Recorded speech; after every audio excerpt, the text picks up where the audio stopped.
Hello, everyone, and welcome to episode 17 of Energy versus Climate. My name is Ed Whittingham, and I'm joined by my usual webinar co-host, David Keefe and Sara Hastings-Simon. From cement to steel to petrochemicals to mining, Canada has a lot of its economy wrapped up in heavy industry. Now, we know all pathways to net zero in Canada pass through heavy industry, or more specifically, heavy industries, and the cement and steel sectors alone account for over 10% of industrial emissions.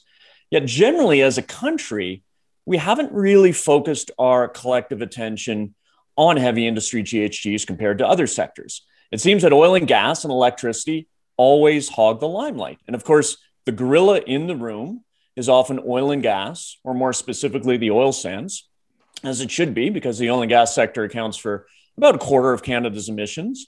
But purposely today, we're not talking about it. We're going to give heavy industry its due. What are some of the promising or most promising technology and process solutions?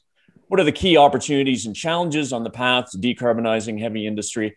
And most of all, what should governments do? To all you government officials tuning in today, that one's for you. So to help us, we've recruited Thomas Koch Blank.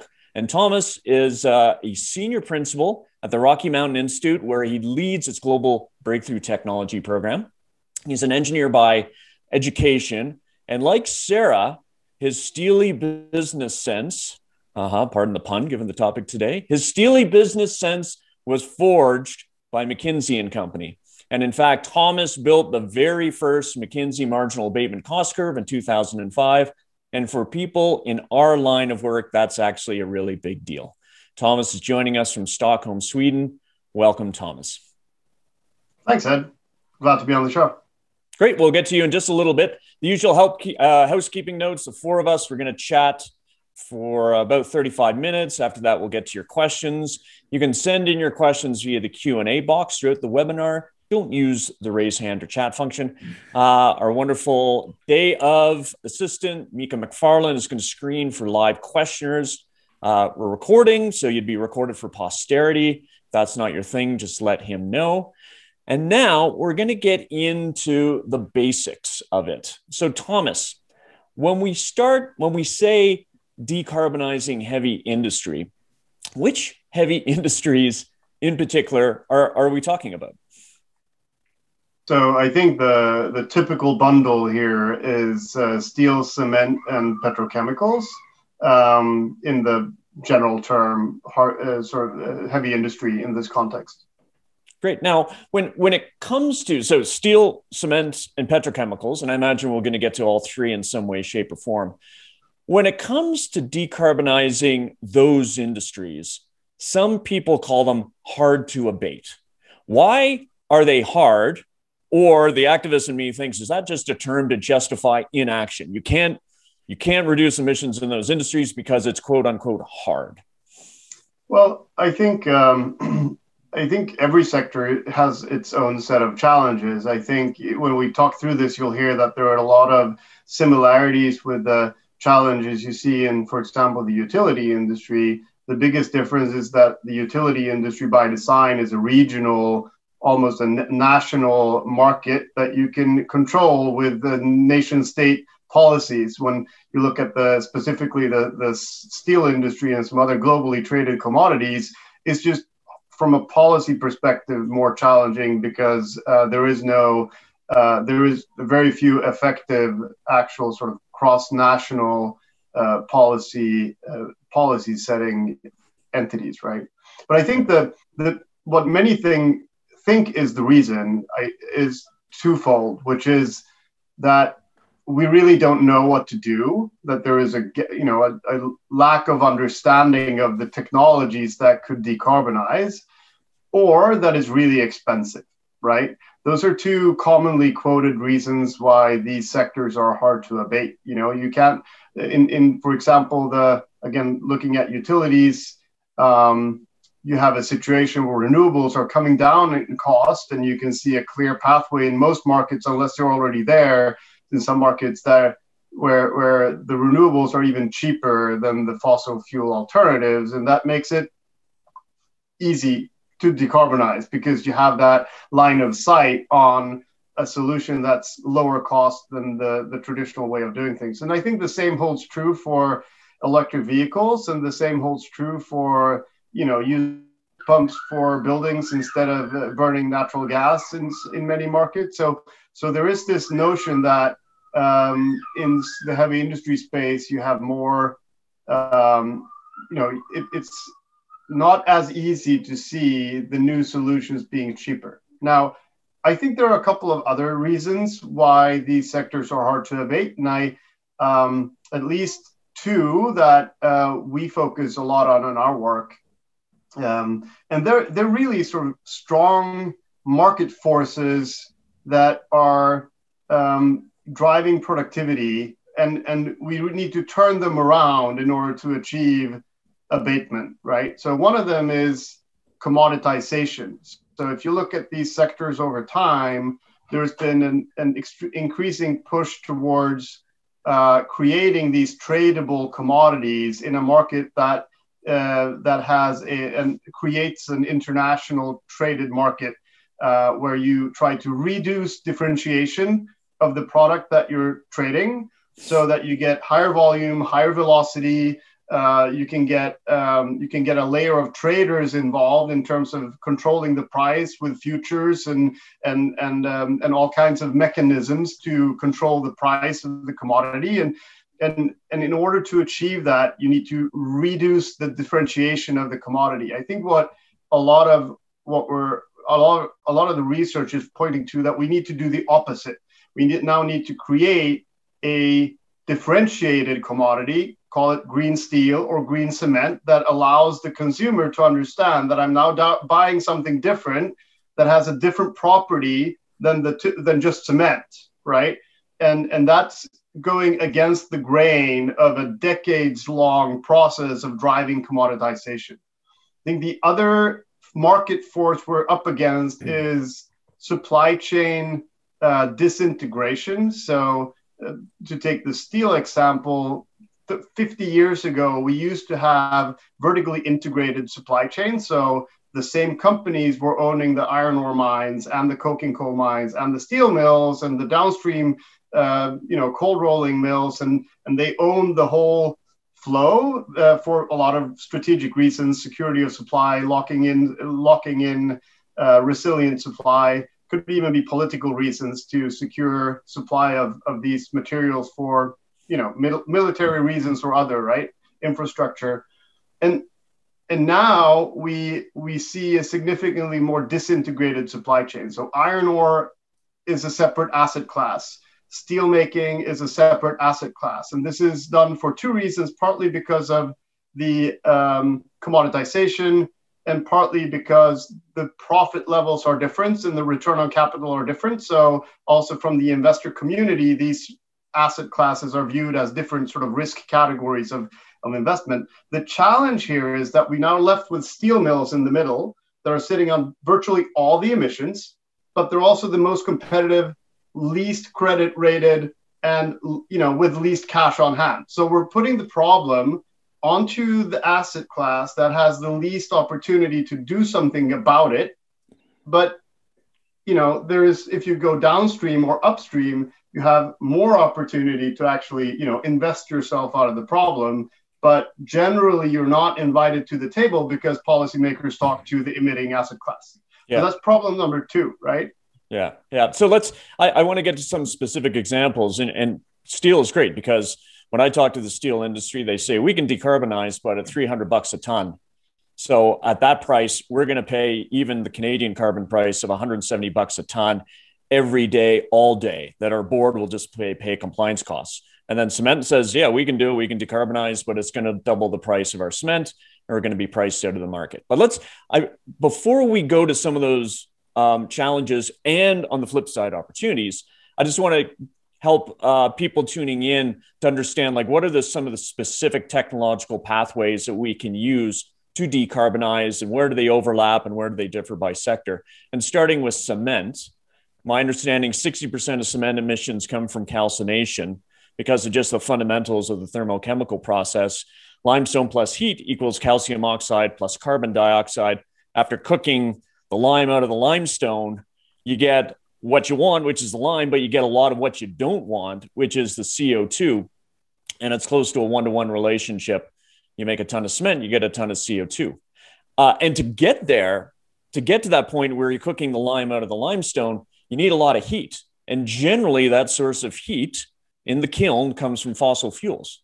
So maybe starting just with cement, are we talking about carbon capture? Does it start and end with carbon capture as really the technological pathway to decarbonizing on the calcination part?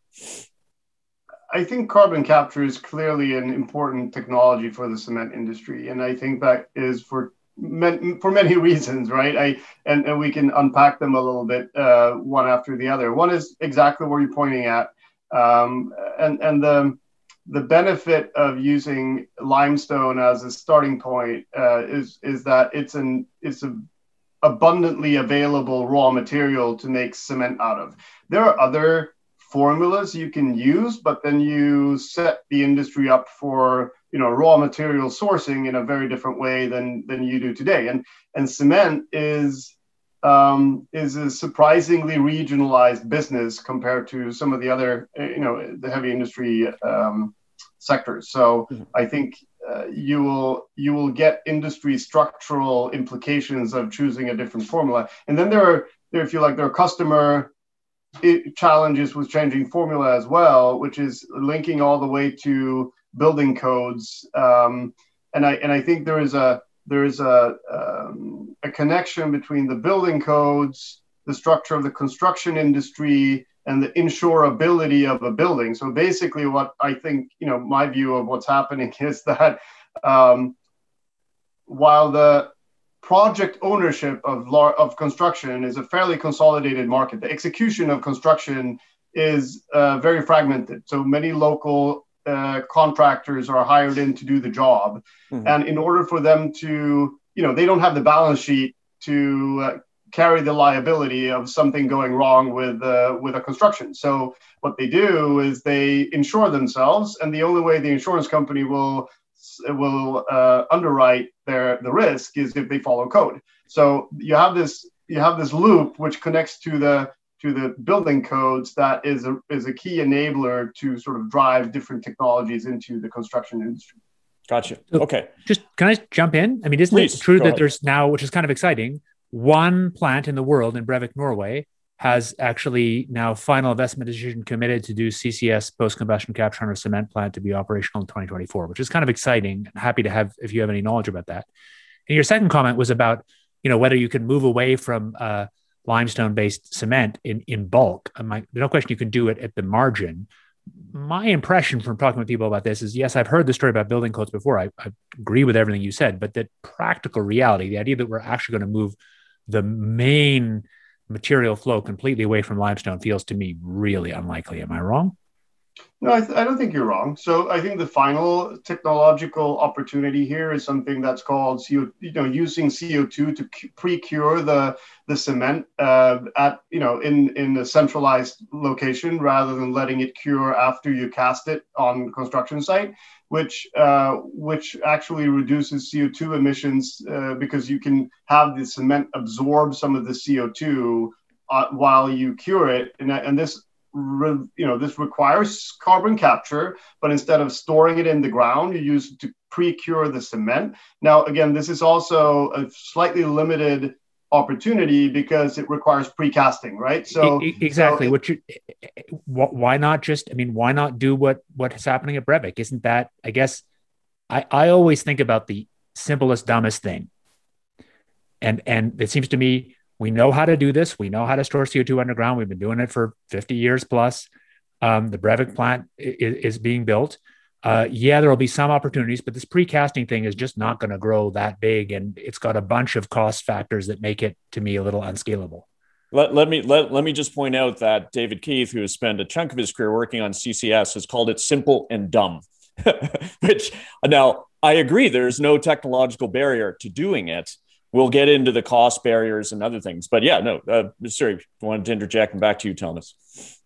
No, I think you're right. I mean, the biggest challenge with CCS is the storage part, and we'll probably get to some additional complications there as well. I mean, there are other First of all, it depends on your geological conditions, whether you can store or not. And there are other takers for that geological storage as well in a decarbonized economy. So it's not necessarily exclusive asset for the CCS industry to just utilize. Yeah. So just quickly want to talk about steel and then want to get into key opportunities and challenges. So there are many of the same challenges as with cement. You melt iron ore at very high temperatures in the presence of oxygen and coke. You get what you want, which is steel, but again, what we don't want, which is CO2. But my understanding is it's very difficult to say bolt on carbon capture onto an existing steel mill. That really, at that point, you're looking at building a new steel mill. And of course, the steel producers will raise the flag and say, gee, you thought it was $300 a ton. Well, that price tag just went up. So what pathways do we have? And a shout out to you and your Swedish background, because there is one steel maker named Hybrid in Sweden that is substituting hydrogen and zero carbon electricity for coking coal and other fossil fuels in steel making. Right. So the difference between steel and cement is that the raw material doesn't have carbon in it, right? So you do have oxygen in the iron ore, but you need a reducing agent to get the oxygen out, but you don't have any coal. So if you use another reducing agent, whether it's natural gas, which is both hydrogen and coal, you can get more oxygen out with less CO2. And if you use pure hydrogen, you can get the oxygen stripped out or reduced from the iron ore with virtually no CO2 associated. So you basically get water vapor as a byproduct now. So obviously that requires you to produce the hydrogen without CO2 emissions, which is a separate topic.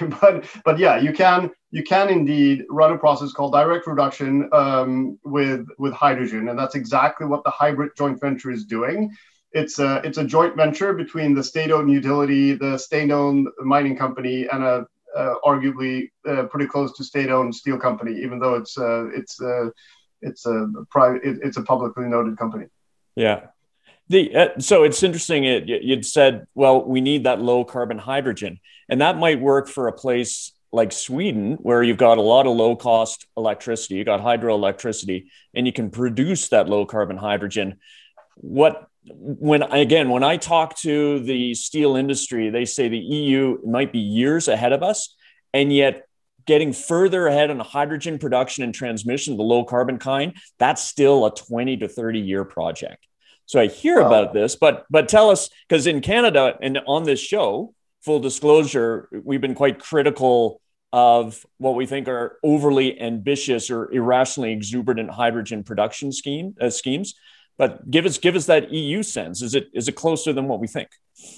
Well, I think so. I'll give you the Swedish story first, right? So I think it's first of all, you need to keep in mind that the mining company is currently producing DRI pellets, which is and they have a magnetite ore and they're producing DRI pellets, so it's already a pre-sintered product. So arguably, the marginal step to produce sponge iron from those DRI pellets is less than if you have a lump iron ore product. And we can go into all levels of detail on iron ore qualities here, but basically the marginal investment to get to sponge iron from the Swedish raw material is less. Well, arguably on Labrador Island, you're also pelletizing iron ore in Canada. So you have also pelletized product that could be a good starting point. Secondly, I'd say, we do have hydro. It's some 20% of our power mix. It's not, but it's all priced in the wholesale market much higher than the production cost from the hydro assets. So it's not as if these companies are tapping into low cost power. They're getting the same price as everyone else in the market. So it begs the question why they're doing it. And I think the rationale that has been described by the company itself is that, they're rather than looking at the sort of added cost now, they're looking into whether their assets will be relevant in the market in 15, 20 years from now, and come to the conclusion strategically that, they will be much more relevant to the customers if they have a decarbonized product in 15, 20 years. So that's the rationale, and they're taking that strategic leap of faith. This joint venture is currently operating a pilot plant. They're building a full-scale commercial plant. They're just announced the location of it. Interestingly, the iron ore company in the joint venture has decided to forward integrate all their iron ore production into sponge iron, which is corresponding to 80% of European iron ore supply going into sponge iron over the next 20 years. And there are even new ventures coming into this, even if it's, this sounds like a very crowded investment space for sponge iron, but you see additional ventures popping up. Like there was an announcement of a venture called H2 Green Steel. They're building a 5 million ton per annum, fully integrated supply chain from iron ore to cold rolling, a completely new steelmaking asset supply chain. Yeah, and interesting in making a strategic bet. Obviously, that to your earlier conversation about barriers, there will be a market. There will be market demand for that. And what you're hearing from this joint venture, I guess, is which is slightly different from what you heard before, is that when they're actually doing this, they're seeing a less cost margin on the decarbonized product. They're talking about a 20% premium compared to traditional steelmaking.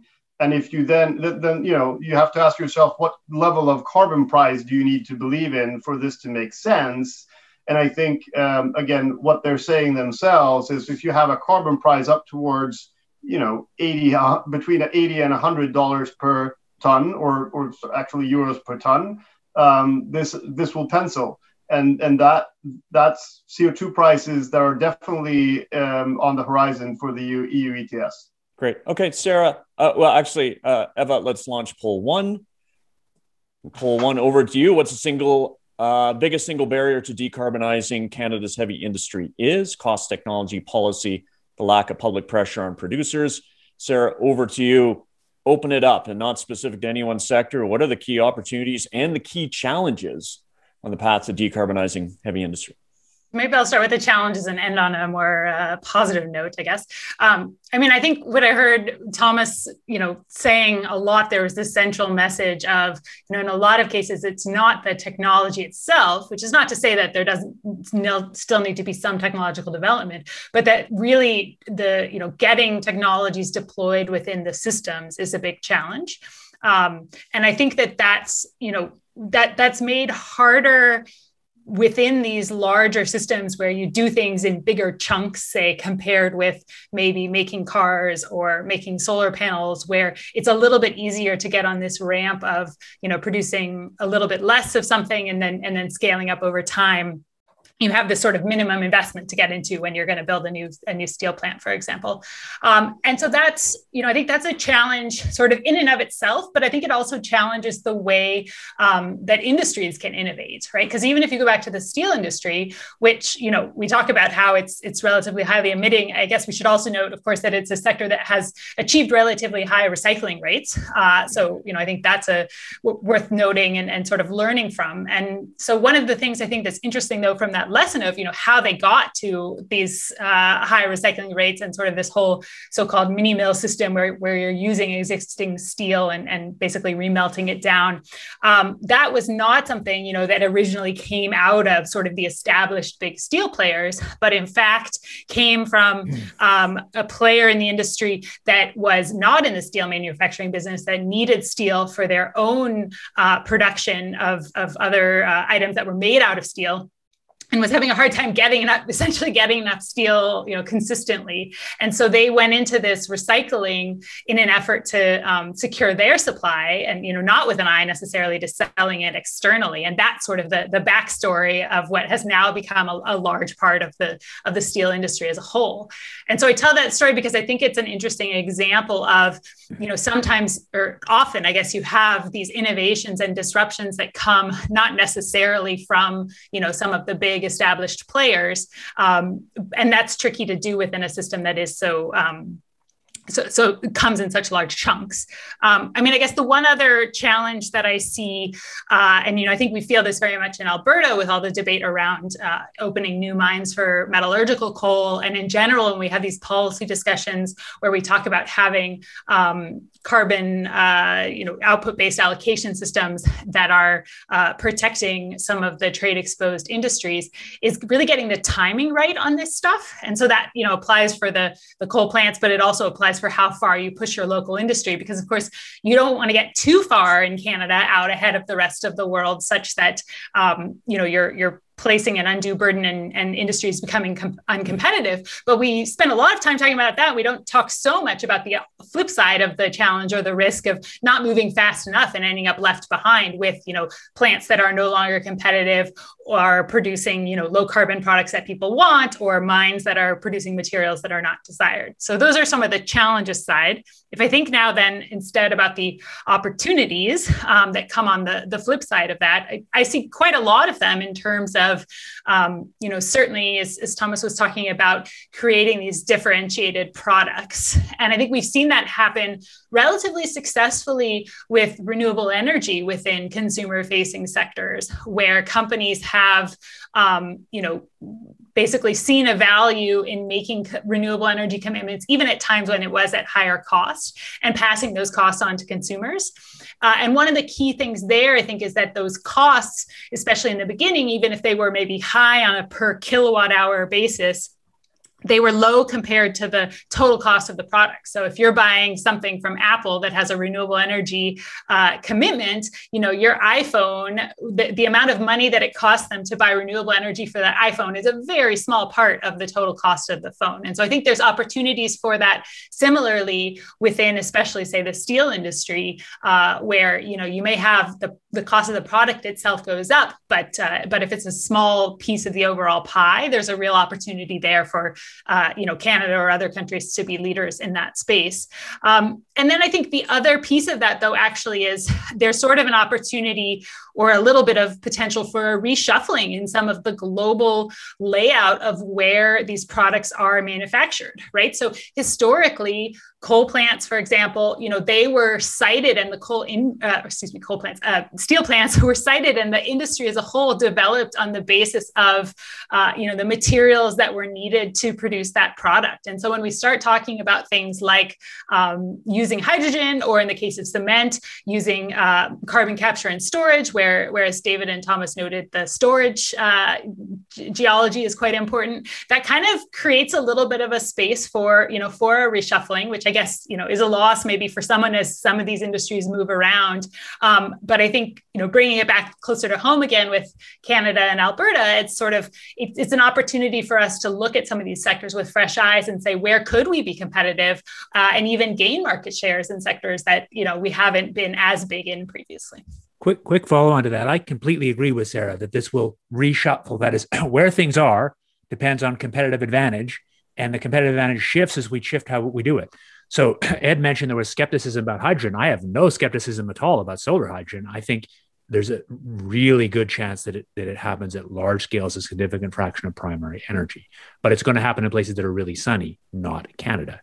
And I think it will shift where it's economically competitive to make some of these products. So if it really is true that solar hydrogen keeps going the way it's going, and that becomes a fundamentally cheap way to get carbon-free primary energy in general and hydrogen specifically, I think you're going to see production of ammonia and steel generally move to places with relatively cheap land, relatively cheap construction costs, and super high solar insulation.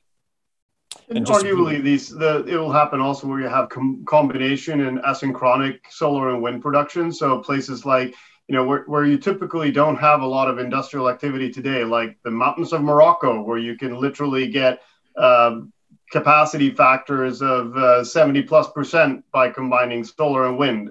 But currently no one is developing any renewables there because there is no offtake, right? So I think, and hopefully because of wanting to protect the environment. So I agree with you.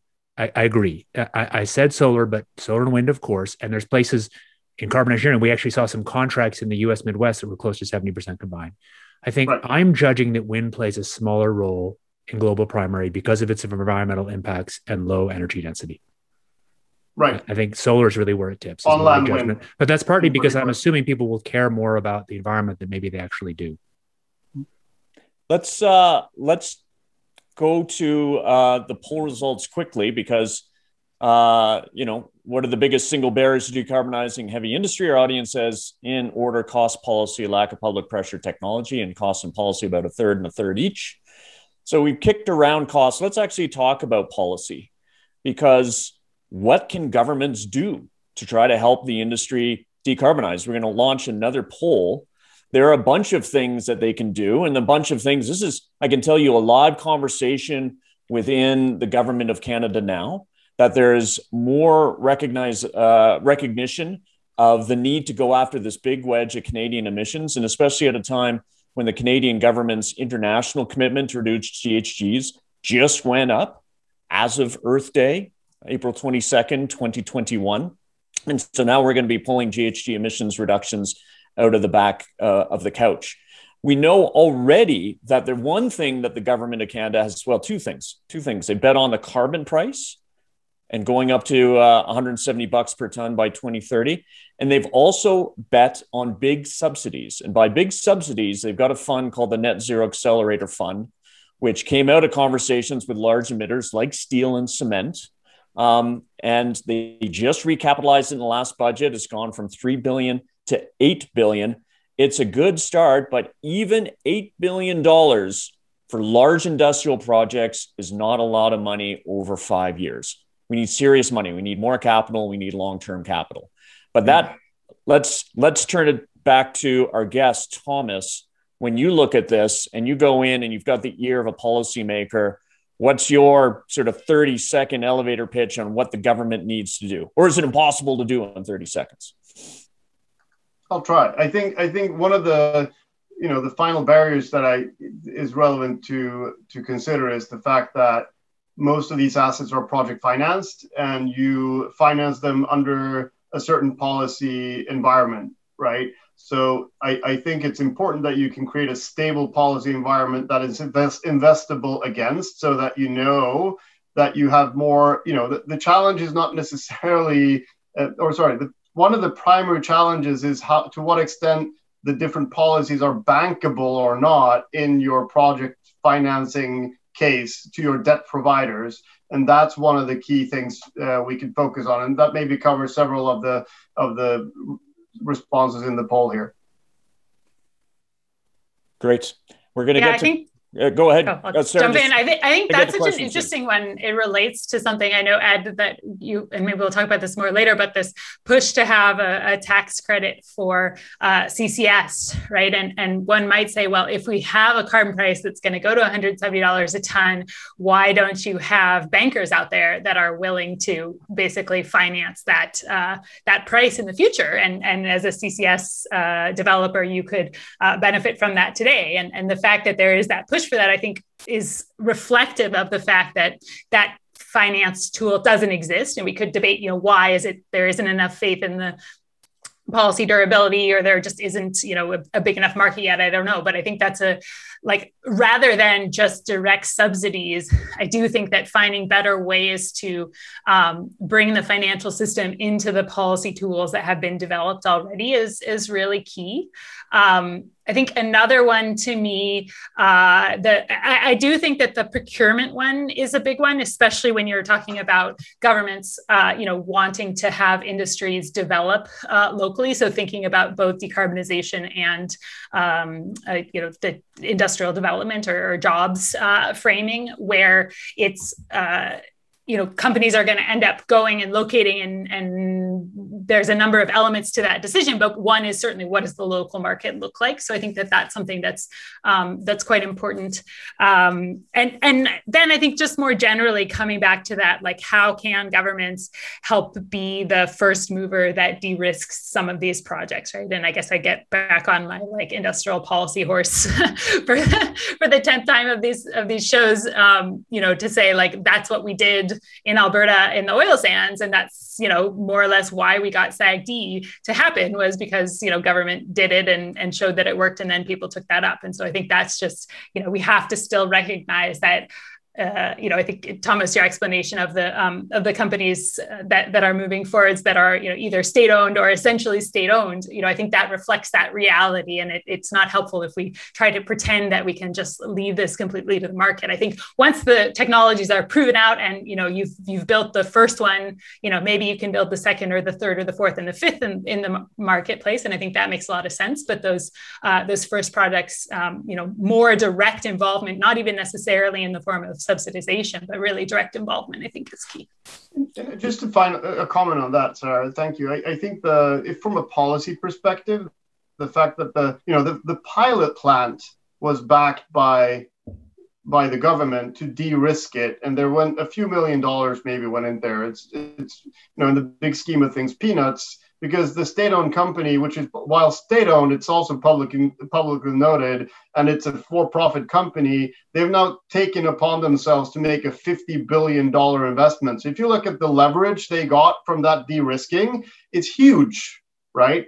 And one more, I think, comment on policy. I think, the carbon price is interesting because in Europe, they've decided to lock the emissions and have a fluctuating price, while it seems like you guys have locked the price and have some uncertainty on the emission reduction.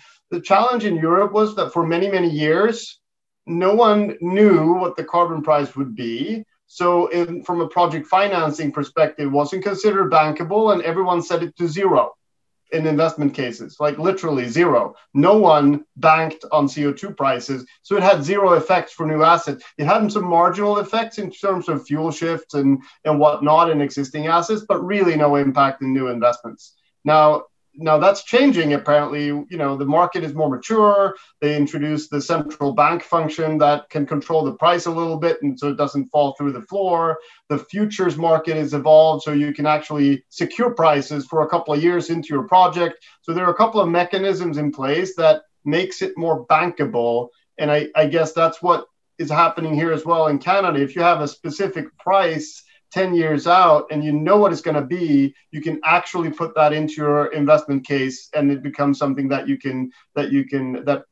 otherwise all the risk is going to fall back on the equity provider, right? Yeah, absolutely, Thomas. And that's the issue in Canada. 2 words: political risk.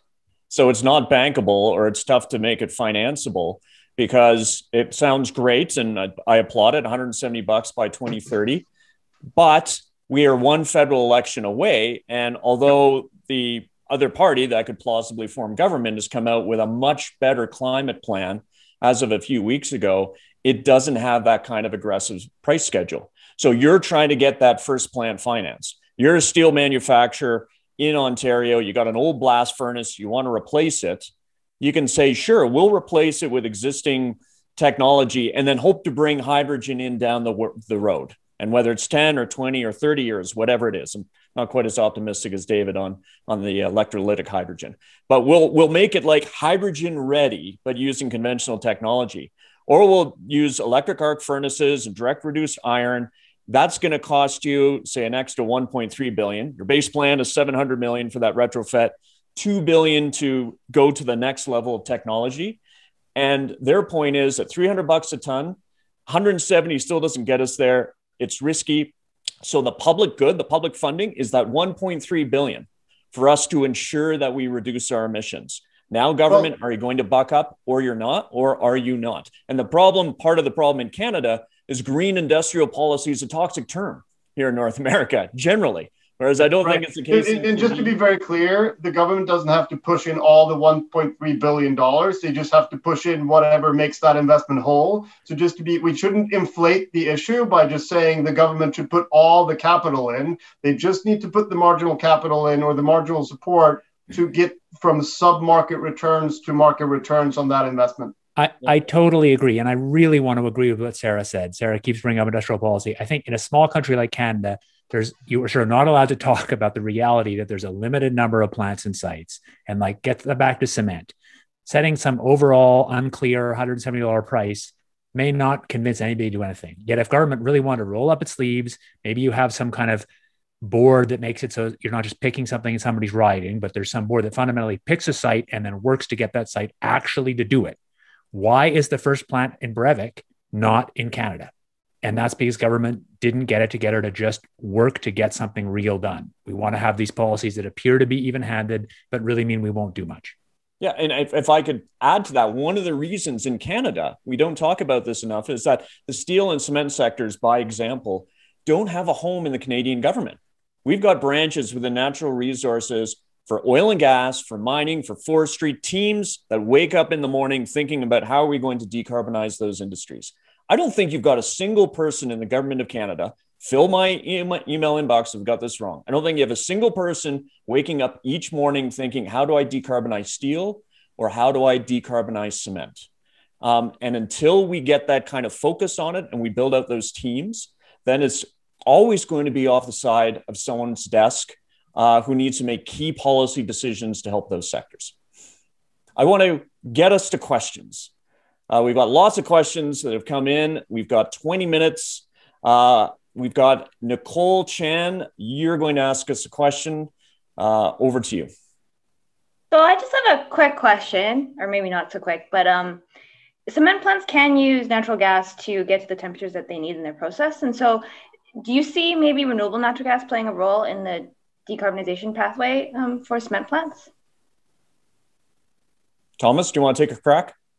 I can take a crack. Thank you for the question. It's slightly outside of my area of expertise. I think the short answer is yes. I would just add some caution around some of the challenges involved with the RNG supply chain. So not only on the sustainable biomass supply at large scale, but also on the upstream emissions. So similarly to natural gas, methane from RNG leaking has the same impact as methane leaking from a fossil source. So obviously, you need to make sure that it's a tight supply chain. Yeah, I'll add in. I mean, the answer is if you've got RNG magically in large quantities, other than the methane leakage, then yes, it works perfectly for this. If the RNG was carbon neutral, but I think the issue is RNG really something that's plausibly scalable if RNG means from biofuels? And is it better than other things we could do with biofuels, given a certain amount of environmental impact we're willing to tolerate? So to be clear, we could do a huge amount of biofuels in Canada if we don't care about the environment. But if we limit ourselves to some environmental impact, it's hard. And with the biofuels we have, my sense is we might be better to do co-firing with CCS to get some hard carbon removal and use it to deal with intermittency of electricity supply and not bother to change it into gas, but just keep it as a variable electric source with CCS. And I would broadly agree. I think there is, if you look at all the sectorial roadmaps that you can find, Google it and find one and look at it. There's a tendency for every sector to subscribe to biofuels as a part of their decarbonization pathway. If you add them up all together, biomass in general is frightfully oversubscribed. Great. I want to get to another question. Marcus Lehman, we depend upon generational old processes for cement and steel production. How can we dedicate the necessary resources to shift the mindset, creating, implementing, executing processes such as LC3, limestone, calcined clay cement, or similar? And I will say, I mean, in the Canadian context, generally used limestone, or also known as Portland lime cement, it's 40 years old. It's been in the EU for decades. It took 10 years to get it adopted in Canada. It was a horrendous process. And then once it was accepted, we still needed to get architects and engineers to wrap their heads around actually using it, even if there's no technical reason against using it. It was purely behavioral. It's cost effective. You get the same performance. And you've got this dichotomy of downtown office towers in Vancouver who use general use limestone. And here in Alberta, there's a lot of hesitancy. So with that as a long preamble, Sara, what do you think we need to do? I guess I'll just start by agreeing that this is a real challenge. And as you say, I think it's one of the parts that makes it challenging to me is that you have to separate the real concerns about, yes, when you build a bridge or a building, we do need to be concerned that it's going to stay standing, from the tendency to not want to change the way things are done, and so it's sort of, how do you get that right, that you're not going too far from one way or the other. I guess I would say one of the other pieces of that as well too is actually going even a step further and changing the materials that are used. So like, where should we be using lumber in place of cement or steel in buildings? And I mean, that's something that's also an opportunity, and I think being investigated with in Canada now, and also comes back to that kind of behavioral issue within the decision makers who are designing buildings and things like that. So how do you do that? I mean, I think it comes back to me to that government regulation and procurement piece in a major way, right? So like, how do you demonstrate that some of the where it is makes sense and where you can do it, demonstrate that these things work. Governments do build and own a lot of infrastructure, and so there's opportunities to do that, and then finding ways to have building codes and processes that update more quickly to be able to integrate these new materials as it becomes clear what we can do with them, or these new processes, I think is another important piece of it. And so it's having those building codes, and then having alongside with that the necessary training and education for the contractors and people that are actually deploying this stuff out there. So I think it's a combination of those, but it's really a tricky part. And to me, that's a big part of where the challenge really comes from in this sector. Yeah, and plus one, Sara, on government procurement, I think it could be a huge tool. Do want to give a shout out to Rebecca Dell on the interchange, because to your point of, the slow adoption rate in particularly construction, she had this great, and if you haven't heard it, please go look at the interchange and Rebecca Dell's interview there. She had this great story. Yeah, you can come to a builder and say, I want to build this bridge, and let's say we're using concrete for it, and here's a theoretical chemistry that I think will have lower carbon. And she said, well, that's great. You use it, you build it, wait 40 years, then we're going to come and have a look to see whether that bridge is still performing. And that's the big barrier within a fairly conservative construction industry.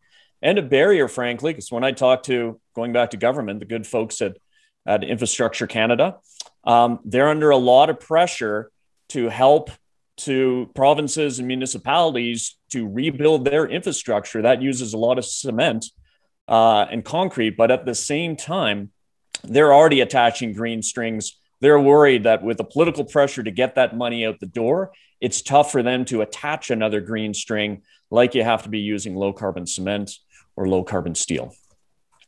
I think also, speaking of infrastructure, I think we tend to underestimate the amount of energy we are consuming through fossil fuels. If you look at the total current global electricity system, 25,000 terawatt hours per year, just from population growth and economic growth, that's probably going to double by 2050, roughly, according to IEA. If we want to electrify industry, we need another current global energy system for power on top of that. So we'll be looking at not growing, not building 100% renewables, looking at the current system. We need to go to 300, right? So the electrification challenge is quite daunting. And the good example is here in Sweden, where one industry, the iron ore industry, decided to electrify the reduction of their product. And we are currently, that one company will consume more than a third of the whole country's electricity. And that's huge, Yeah, exactly. They're adding 10 gigawatts of load on a system that has a peak capacity of 40 gigawatts. So, and they're putting it all in one location, which is completely turning upside down the whole grid planning. One company's decision to electrify. Let's talk. Let's go back to CCS. We have a question there, and remember we talked about Heidelberg Cement installing the world's first full-scale CCS facility at a cement plant in Norway. A shout out to Lehigh Cement. There's a feasibility analysis underway on CCS at its plant in Edmonton, Alberta. A question here came in from Fernando Mellon. Thank you, Fernando. Would a federally funded CCUS industrial hub system that connects a series of industrial sites to a network be a viable option for a Canadian industrial decarbonization strategy? So again, focusing on CCS's applicability to, say, cement, steel, and petrochemicals. So I guess I'll maybe just start by noting, we have pieces of that, right? We do have this carbon trunk line in Alberta that was built with, I guess, I know Albertan funding. I'm actually not sure to what extent there was federal funding in there as part of it. So I do think that, these questions of like, what is the infrastructure that you need around industries to move, say, the CO2 from one place to another. I do think that is potentially a very good role and use of public funds, as opposed to, say, directly subsidizing, as we were talking about previously. I think that one of the sort of issues or one of the things to look out for when doing it is, though, that you have to be careful to kind of balance, I guess, the carrot and sticks appropriately. So, you can provide the infrastructure, but then you also have to have the policies that are in place that are going to kind of, force people or kind of drive them towards actually using it at the end of the day. So it's not enough to just, build things. And I think building here, in my mind, there's, again, taking the view of the investor.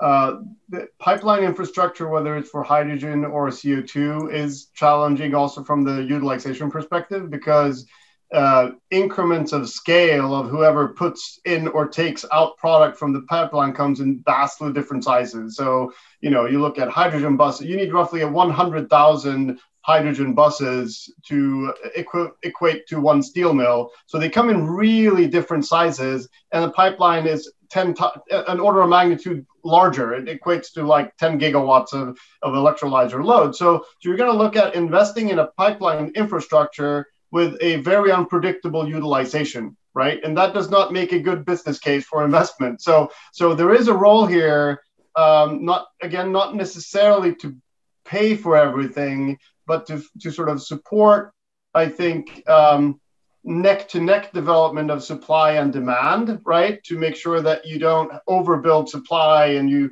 have, this whole utilization upstream, midstream, and downstream, and balancing that over time is, I think, really value-adding to enable investment. Great. And Thomas, in terms of that neck-and-neck development, so we're hearing a lot of talk about border carbon adjustments now in Canada. And by the border, we're thinking of not just Canada, we're thinking North American wide, because cement or steel producers say, we can do all this, but not if we're just going to be outcompeted by cheap imports and a bunch of steel dumping. Tell us, give us a sense of what is the EU situation around that? The EU is talking about introducing a border adjustment tax already by 2023, I think, so really soon, partly to protect the inner market, where the carbon price is being really ratcheted up in terms of allocation versus what you have to buy on the auction for a steel mill, for example. I think my personal view of the challenge here is that very similarly to when you go in and write policy for different asset classes for who gets what allocation of free emission rights, which has been a decades-long debate in the European Union, you're starting to classify assets. In this case, you're going to have to start to classify products, and you're going to have to create some level of reference benchmark for what's good or what's bad, because the accounting methodology of tracking what the true embedded carbon in a product is really short, is not very good. And you also have, again, going back to the strong market force towards commoditization, the market wants that, the market doesn't want differentiated products. So there is this, once you put something on the seaborne market, you sort of lose track of a lot of the attributes of the product. And then you're introducing now a border tax on these products, and either you need to enable tracking upstream all the way to the source, which is challenging, or you're going to have to classify the product in whether it's a pellet or a sponge iron or a steel billet, or if it's whatever level of refinement you have the steel in, and you're going to have to put a tax on that product classification. And that's ample ground for lobbying, and it might just be a complete disaster in terms of timeline to agree on something that you can implement. Great. Okay, well, let's dive into another topic that is highly susceptible to lobbying, including right now. So going back to Canada's carbon pricing system. And our carbon pricing system focuses on incremental GHG increases. I think incremental, marginal, and you as the architect of the McKinsey marginal abatement cost curve, compare that to a system that's just a flat out carbon price on all emissions. The question from Roman Zombak, and sorry if I've messed up your last name, Roman, is how helpful is that style of carbon pricing on the incremental GHG increase relative to another style of carbon pricing for heavy industry decarbonization? So I think it's exactly the challenge of this. Someone has to decide what your baseline is that you measure marginal increase from, which is there are a lot of details you can muck around with in order to change that number, right? And look, ultimately, I think it would be beneficial to tax the consumer, not the producer. From a conceptual perspective, that would create the price signal at the consumer level that will be able to pull a more expensive product through. I think that's just unpractical because tracking of carbon emissions through the life cycle here is very hard. So we've fallen back on taxing assets on the producing side, and then arguably it's from a policy implementation perspective, it's easier to tax all the emissions. From a industry political perspective, that comes with a lot of challenges because it suggests sort of a step change in your cost structure.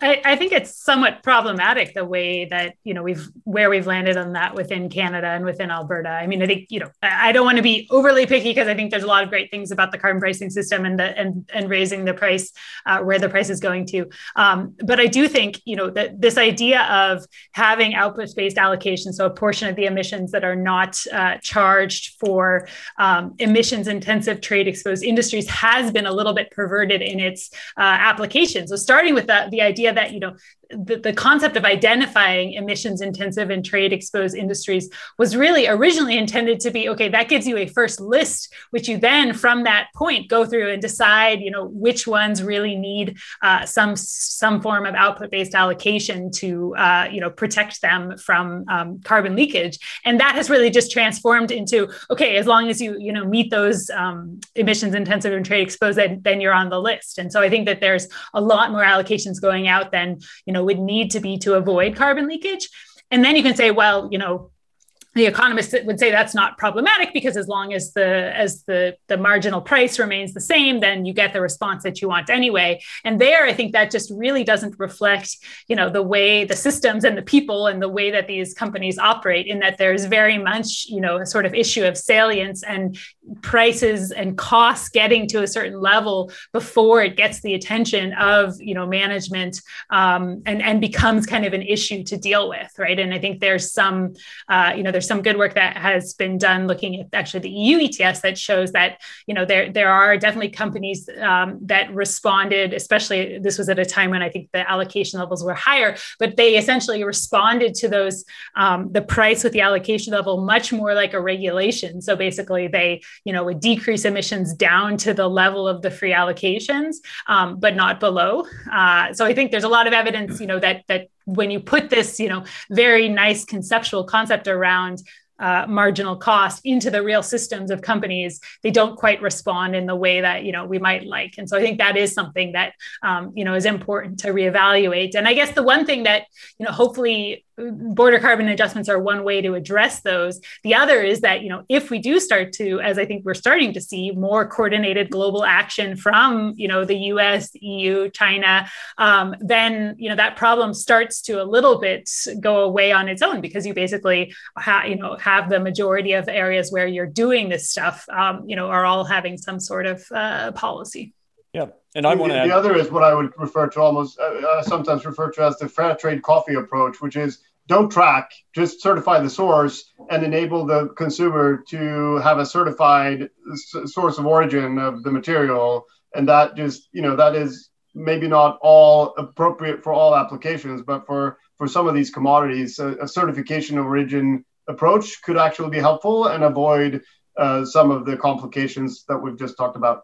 Yeah, and I want to add just one point about Canada's approach to pricing carbon, because not only is it on the margins, under our system, that you only, as an obligated party, when you tally up your emissions reductions obligation, only 25% of that actually needs to come from direct emissions reductions. Right now, we've designed a system that's got a 75% allocation for offsets or for some kind of compliance payment, which means that we need an offset system with a high level of integrity. And right now, to its credit, the feds have rejected pretty much all the provincial protocols.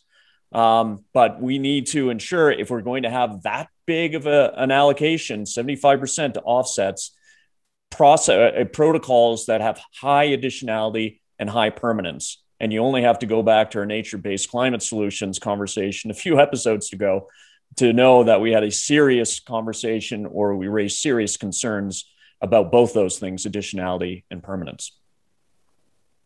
We are at the top of the hour. So I think it's time to wrap up. Thomas, I want to thank you for joining us. I know it's late your time in Sweden. So you've gone above and beyond the call of duty to join us. Thank you very much. We appreciated having you on Energy versus Climate. Thanks for having me. Thank you very much. Great.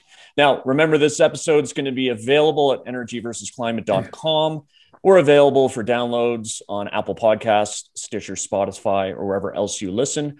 Our next episode is on May 20th, and we're excited about this because we have climate scientist and former Green Party of BC leader Andrew Weaver, who is going to talk to us about his experience moving from science to politics and now back to science. So I think that's going to be a really interesting conversation. Give us feedback at energyversusclimate@gmail.com. And before we ring off, a shout out to our colleague Sara here. On Wednesday, the British High Commission and the Canada Climate Law Initiative announced 26 Canadian climate champions, including notables like the Canadian Minister of Infrastructure and Communities, Catherine McKenna, David Suzuki, and our very own Sara Hastings-Simon. So congrats to you, Sara. Yeah, you didn't know I was going to give you that shout out. No. Yeah. Thanks to Mika McFarlane, as always, for his day of support, to our very patient producer, Eva Voinigescu. Look forward to seeing you on May 20th, a couple of weeks' time, with Andrew Weaver. Take care.